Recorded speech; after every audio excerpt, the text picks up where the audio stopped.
Hi everybody, I'm Dr. Revati Falke. I'm the director of the International Institute for Global Health, United Nations University.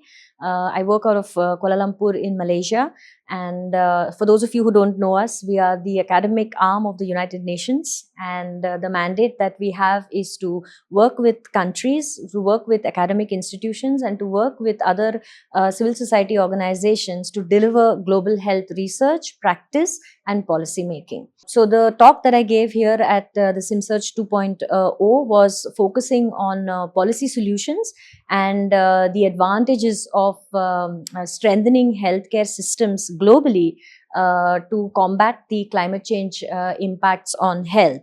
And the focus was really looking at how strengthening primary healthcare systems and universal health coverage delivery systems in the world can actually bring about the resilience of health systems. But in the whole sense, it is indeed like a zero regret strategy, because if you do have very strong healthcare systems which are sustainable and resilient, then you can deliver services to the populations as they need, when they need, where they need, and at the correct level of which they need.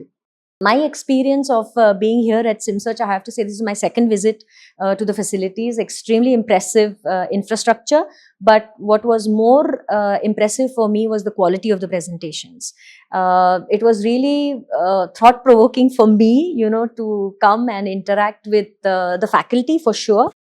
For the brilliant work that they're delivering in climate change and health, the interdepartmental cooperation that they are facilitating to accelerate their work on climate change and health. But I think the highlight for me has been the bright students that you host.